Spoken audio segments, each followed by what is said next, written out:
Welcome, welcome. I'm so excited to be here today with Alina Palencian, if I'm saying that right, who is an incredible author and does RTT therapy. So we'll probably describe that here in a little bit. She'll tell you all about it. I'm really, really excited because this is all about healing the heart. And so her book, make sure you listen to it or grab it on Amazon and all the places, is Mending Your Heart and Finding Emotional Freedom. And so far, reading it, I am loving it. I just love just the warmth and compassion and the care and how you have written that is so beautiful. So, Alina, would you just kind of tell us a little bit more about yourself and how you came to do what you do? Awesome. Hi, everyone. Thank you for such a beautiful introduction, Miriam. I love that. My name is Alina Palantian. I am a rapid transformational practitioner and an author. I got into RTT, that stands for Rapid Transformational Therapy. I think I found out about it in 2020. And I've been trained by Marisa Peer, that is the founder of the Rapid Transformational Therapy. And I was so fascinated by it that I've tried it. And then I saw what a wonderful method of healing it is, that I got certified, and now I am the one helping others to heal through RTT. So it was a really wonderful journey of learning, but also experiencing, because I do think it's important to also know what you're doing and actually experience the methods yourself, the techniques. And it was a really wonderful experience for myself that I really wanted to share that with others. I graduated in 2021 in June, and I have been practicing since then. It's been a really joyful ride, and I'm really happy um, I chose this for myself, but also for others, because this method is so new, so innovative, but also because it's bringing such a fast result, which people are so craving for it. People do love traditional modalities, but we are aware that now everyone wants that quick results, like give me the results now. And this is a method that can facilitate that. And why I say that, because it gets to the root cause of an issue. You get to the layers through it, you get to the root cause, you understand why you acquired the issues, how you acquired it, you understand the backstory of it.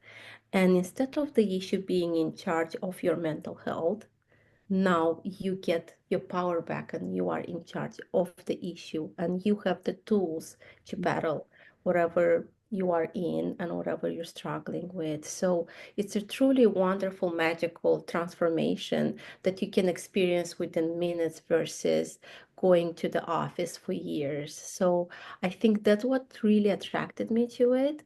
And that's why I love facilitating that for others.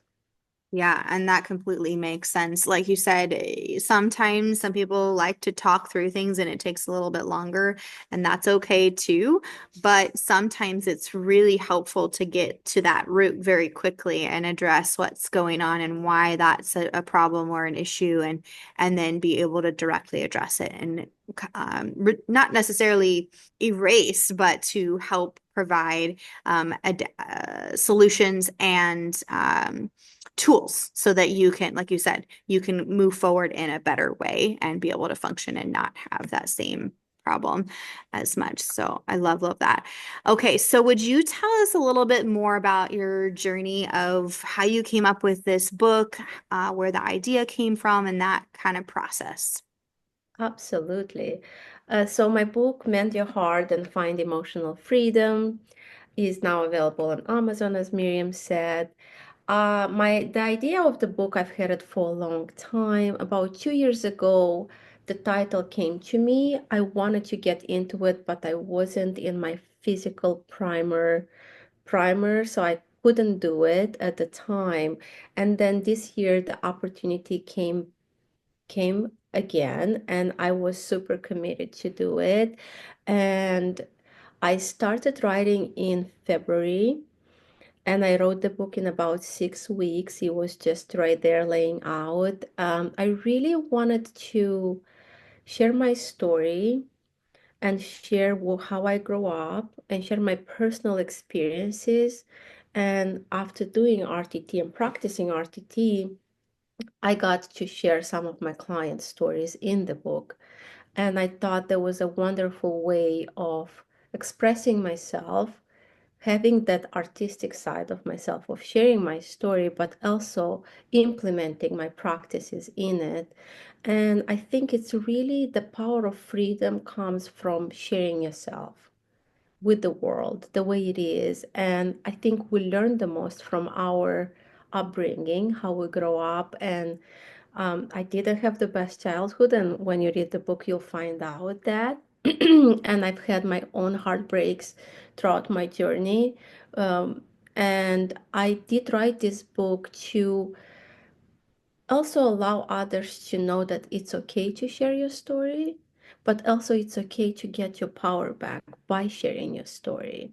So I hope it inspires people to be who they are and not hide certain parts of themselves, because I feel like when we hide certain things about ourselves, we just dim our light and we don't want to shine and we don't want to get attention to ourselves because we're so ashamed of things that happen, and certain trauma that happen in our life doesn't have necessarily to be a burden that we need to carry, or it is our fault. It's just life happens. What is really important, how do we deal with that and how we move from that and who do we become? Because I don't think the past is who we are. I think the past is just a part of it and a step from what we learn, and what we learn and what we apply moving forward is just the biggest lessons. And honestly, with this book, I felt that I became freer to say who I am and to share my lessons and to share my stories in order for people to know that it's okay that you went through really tough time. It's okay to go through loss, because I think everybody loses somebody they love. It's okay to go through grieving. It's okay to hurt. It's okay if your heart was broken, but also it's okay to mend. It's okay to heal. It's okay to talk about it. It's okay to connect with others about it. So, this book was definitely a self healing journey, but also a self healing journey to share with others. I love that. And I like how it's just the authentic, real stories, real life, real people, your experiences, your story. Because, like you said, when people when we stuff things away, it usually comes out in not quite the right ways, right? It doesn't often come out in very healthy ways. So, when we find a way to move through our story in a healthy way and process through that and authentically share authenticity, I can talk today. Authenticity is one of the most powerful things. And I like how you use the word freedom Mhm. because I believe, and based on what I've seen with so many people's story, your story, my story, so many people, that sometimes some of the most difficult and painful things can become some of the most beautiful parts of our story, even though it is hard and it is painful, and no one's going to say it's easy, but it can be very powerful and it can end up being actually a strength. A story that I thought was really interesting, I read years ago, is about when potters are making vessels. They will take the older vessels that have cracked or been damaged or whatever, and they will actually crush them up in order to create a new vessel. And when they use it that way, the new vessel is actually stronger. I think it was like 10 times stronger than what the original vessel was because it had gone through that process. And I thought that was such a beautiful illustration of how sometimes the most broken, painful things can become some of the strongest, most powerful, and freeing things in our life that not only make us stronger, but actually help others. And that is so, so true. So I love that you said, it's okay to experience the pain. It's okay that there's broken things. It's okay that things are messy or difficult or hard. And that's normal. Pretty much, I haven't met a person that hasn't experienced some form of pain or loss, like you said, or trauma in some form. But what is important is what we do next. Do we allow ourselves to go through a process like with RTT or with sharing stories or connecting with other people in a healthy way to process through that so that we can become stronger? Because out of that, we can grow and become stronger and be able to help other people by sharing those stories. And it, like I said, it not only helps us, but it helps others too, because other people need to know that they're not alone. Other people need to know that someone else has gone through that too. And that's what I love about how you wrote your book and how you share your story as well as other people's stories. It's one of the most powerful vehicles of healing is real, authentic stories. I appreciate that so, so much. So what would you say, just a couple of maybe pieces of advice or insights and wisdom with someone who is maybe going through a difficult time and wanting to heal, maybe trying to heal? What would be just a couple of things that you would say to encourage them in that process and that journey? I think the most important thing, because we all go through things, like I had a client saying, like, I can't believe you wrote about this stuff. How could you write about this such a hard things? How you're not still mad with your mom? Like, how are you, like questions like that. And first I wrote this book from a healing place. I was on the other side, right? So when I wrote this book, I wrote it with so much compassion towards everyone I wrote about it, and also with compassion towards myself, because I think we are the hardest on ourselves and the past selves. Like, why did I do that? Why did I say that? Why did that happen, right? So for whoever is going through it, I went through a very dark grieving process for about 2 decades. So I do know what that means, and I'm sure there are other people that lose lose people, or it doesn't have to be necessarily a person. It may be a pet, it may be a job, it may be a friend. you know Things end and it hurts and your heart hurts. It breaks your heart, right?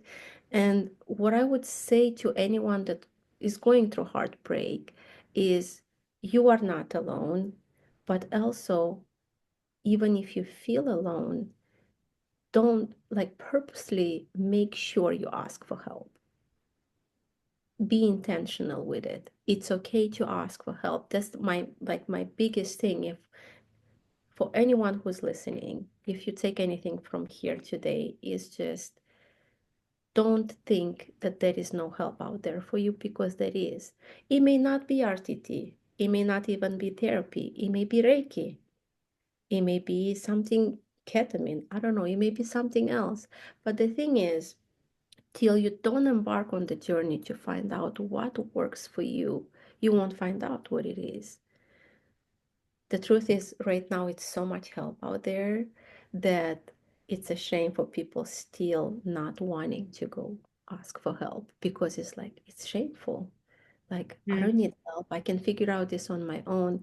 And the truth is, I'm still going to therapy. I had a session yesterday and I'm not ashamed of it. I've been in therapy since 2014. It's been over a decade and I'm still going to go to. And the truth is, my other biggest thing, if you go to ask for help, go to somebody you're vibing with. And like, what does that mean? What are you talking about? Go with somebody that connects with you. Yeah. Don't go, like, I've had experiences, because I've tried so many different kinds of therapy. I've tried EMDR, traditional therapy, Reiki, RTT, and anything that comes out new, I want to try it. I want to know what it is, I'm interested in it. I think you learn from it, and you also get to expand your horizon and, like, understand other people when they come with those things to you. Hmm. So I've had experiences with certain professionals that have been recommended to me that I didn't really connect with. Yeah. And they were like amazing, and they were expensive and they were like super cool. But that was not my cup of tea. So make sure when you ask for help, do your research. Look out who do you really like who will vibe with you. Like for example, my husband is doing his master's in mental health, and there are certain cultures, right, that maybe will not understand you at the level that you experience certain things. Mhm. So I think it's really important if you connect with someone that you're asking for help with, they understand you where you come from, right?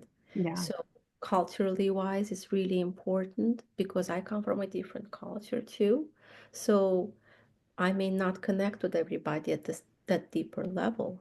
So asking for help, connecting with who you asking for help, make sure you are connecting with them so you can actually benefit from it and get the most out of it, right? Mhm. And the other part is, I felt alone for the longest time. I felt alone in my first marriage. I was married to somebody and I was feeling alone, and I was like, how is this even possible? Yeah. Like I couldn't believe that it is possible to feel alone next to somebody. But the truth is, being alone, it doesn't mean you are alone. And if you get to ask for the help, receive the help you need, then you get that support system outside, from that loneliness. So then you break that bubble. And the truth is, there are people who want to be your friend, who would love to be your friend. But if you're hiding, they don't know you exist. And I've done that too. I've hidden and I was like, oh, I don't know if I can be friends with people. I don't know if they want to be friends. And the truth is, when I burst that bubble, there was so much love and connection and support there. All I needed to do is to make that first step, and sometimes that first step is the hardest, but I reassure you that you will benefit so much from it because you build such a long-lasting connections and friendships that will carry you through so many other things because life doesn't stop just because you went through one step of healing. Life continues and throws so many curves at you, and healing just continues throughout. What is really amazing is to build your own support system, have those three connections that when something happens today and the AC breaks in the middle of the heat, you call everyone like, can you imagine what happened to me today? So you have that outlet to talk to somebody and connect. And so building connections is really important, and maintaining and investing in them. I moved from Washington, D.C. to Tennessee, and you kind of start over. I didn't know anyone here besides my husband, right? Yeah. But then I start building, and I moved right at the when COVID started. So it was complete isolation. So it was even like, oh my God, if I could feel any lonelier, like, oh, the universe even created this, right? So, but then, through this whole mess, I found friends through my daughter's cheerleading team. Really cool moms that I build connections and were friends and, connect over other things. And then COVID finished, and then I find more friends and more connections. So then I start building my home here with my other friends. So when I visit from here to Washington, I have my other friends, my other home, and then I come here and I have my other friends and my other home. So don't stop just because you had a change and there is pain. Pain is there, but the main thing is pain is inevitable. You will fall, you will get a bruise, you will get hurt, you'll get a scratch, but how do we deal with that pain? And how do we move on from it? Or how do we transmute that pain, right? Because through my own journey of writing this book, there were painful things I wrote about it, but I also got the ability to transmute that pain into the writing, right? So it doesn't bounce in your skull from wall to wall. That pain, it's actually, You have the ability to write it on the pages and release it and let go of it, but also talk about it and express it and process it. So there are so many ways that you can find healing. The main thing is, what does it work for you? Is it coaching? Is it therapy, traditional talk therapy? Is it a different kind of therapy? Because we have so many now. It's just like, it's insane. Is it RTT? Is it hypnosis? Is it NLP? Is it cognitive? Is it play therapy? I find out that sometimes as adults, we still don't know how to express ourselves. And doing art therapy or play therapy is still a method that can heal and allow you to express and process the trauma that you have felt or pain. Mhm. So do your research, don't be afraid. Make sure you have few outlets to choose from. Make sure you connect with those outlets or wherever you choose to do, and create your support system. At any time you can do that. There are good people. There is your tribe out there that want to be your friend. They would love to be your friend. You just gotta extend yourself. Yeah, Yeah. that's so important. One of that is the biggest thing is connection. Yep. Yes. We are designed for connection. And even if you're an introvert, we still need some form of connection and some form of outlet.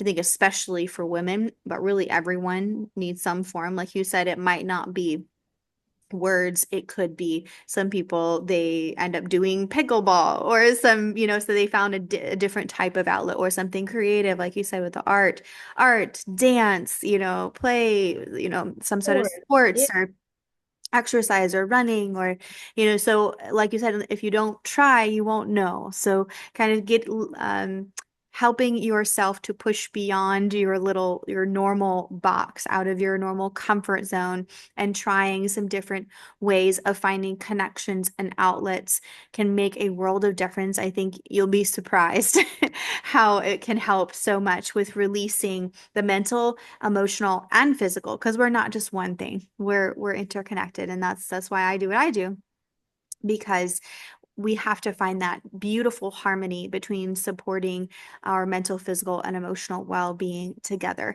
And that's where we start to feel our best, and not just feel good, but function at our best to the point where we can start making a positive impact in the people around us. Because you may or may not have noticed, I'm sure you have, Alina, but many people I think don't realize that when we end up pulling internal because of pain and difficult things. And I think there's a time where that is okay, because sometimes we need a little time to process, right?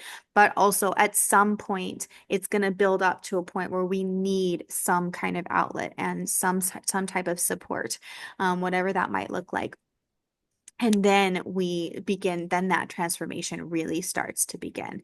When we withdraw too much, not only does it become detrimental for us, where we stop growing, we aren't at our full potential, we aren't functioning at our full potential, but impacts the people around us. And that's where we start seeing a lot more dysfunctional patterns, not so healthy patterns, not only with our own self, but in our interactions with others when we don't deal with those things in a healthy way and find the right outlet. So I love how you explain that. Thank you so much for sharing that. Okay, so as we wrap up here, a couple things. What would you share with someone who maybe is in the place where they have gone through a journey and they would like to share with other people and maybe write a book or something like that? What would be something you would share with them to kind of encourage them in that journey? So the main thing is I did have help with my book as well. Like I have a mentor, right, Okay. who I was meeting weekly, and um I had like a commitment to myself that I want to do this project. So if you are serious about writing your book and you're ready to share your story, it doesn't have to be perfect. You don't have to be this incredible writer. You just have to start writing. And if you could join a program that helps you to be a part of a group. So maybe that is your cup of tea, that you don't want to do this alone. It's okay to join certain programs and get that done. But I think the main thing is sharing your story. That's where the power lies. And what it helped me is having that time weekly where I would just sit down, dedicate my time to my book. And because people say, "Oh, did you write daily? Did you?" No, I didn't. Not, I don't think, I think it's too much pressure to do that. Some people do it, but I think having those pockets during the week where you have a 45 minutes window or an hour window where you just sit down and you write your chapter. The people sometimes like, oh, so should I have an outline for my book or should I do this for my book? I think you should go with your intuition. Your books will speak to you. I did not have an outline. I just went with it and I whatever came from my heart and whatever I thought is me. That's what I wrote about it. And the main thing is don't be afraid to be yourself. Don't be afraid to share your thoughts and your feelings because your thoughts and your feelings are do matter and are important for somebody else to read and to hear about it. So um you don't have to be the bravest person in the room to write a book. You don't have to be the smartest person. You don't have to be the best writer. You just have to do it. And I think if you have the courage to just start, you will get it done. I love that. Yeah. And I like the quote, it's better done than perfect, right? Because what good is it if we have all these ideas and things and passions and dreams and visions, but we never do anything because we're afraid of whatever then what good is it, right? Better, it's better that we just try and we learn and we grow through the mistakes and whatever, and that's okay. That's normal, that's human. That is one of actually the biggest ways that we do grow. How else do we learn unless we make those mistakes and then we learn from them? That is one of the biggest things. And what why would editors exist if every author was perfect anyways? That's why we have editors. That's what Exactly. they're for.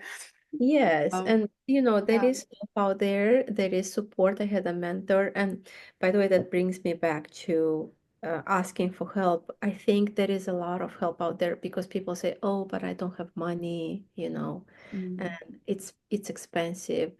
There is so much resources there that are free. Joining a meeting at the church, you know, yeah. look up for things that happen in your town. There is so much help out there that people are just waiting for you to kind join them. So I don't want people listening think, oh, she has money, so she's paying for therapy, so it's easy for her to say that. I don't want you to think that because I've done a lot of free stuff too. I try to, learn and benefit from whatever present itself. So even if you don't have the resources or you think it's way too expensive for me to afford to do this stuff, there is a way for you to get healing.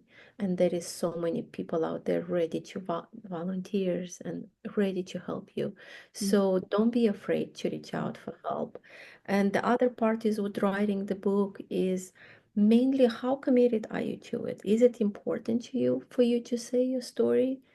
And if it is, then you will find the time. There will be nothing in the one. Trust me, life happens, kids happens, somebody gets sick, and then something happens. There will always be something happening. Say, oh, but you know, uh, I don't have time right now because my dog is sick.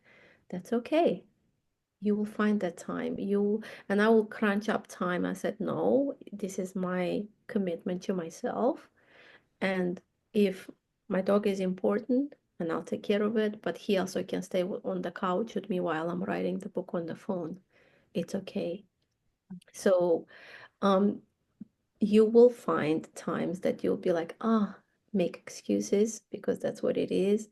And you'll be like, oh, but I can't do it, and I will be there to hopefully you hear my voice saying it's okay to give yourself the time to put in this project because you will feel so accomplished and so proud of yourself.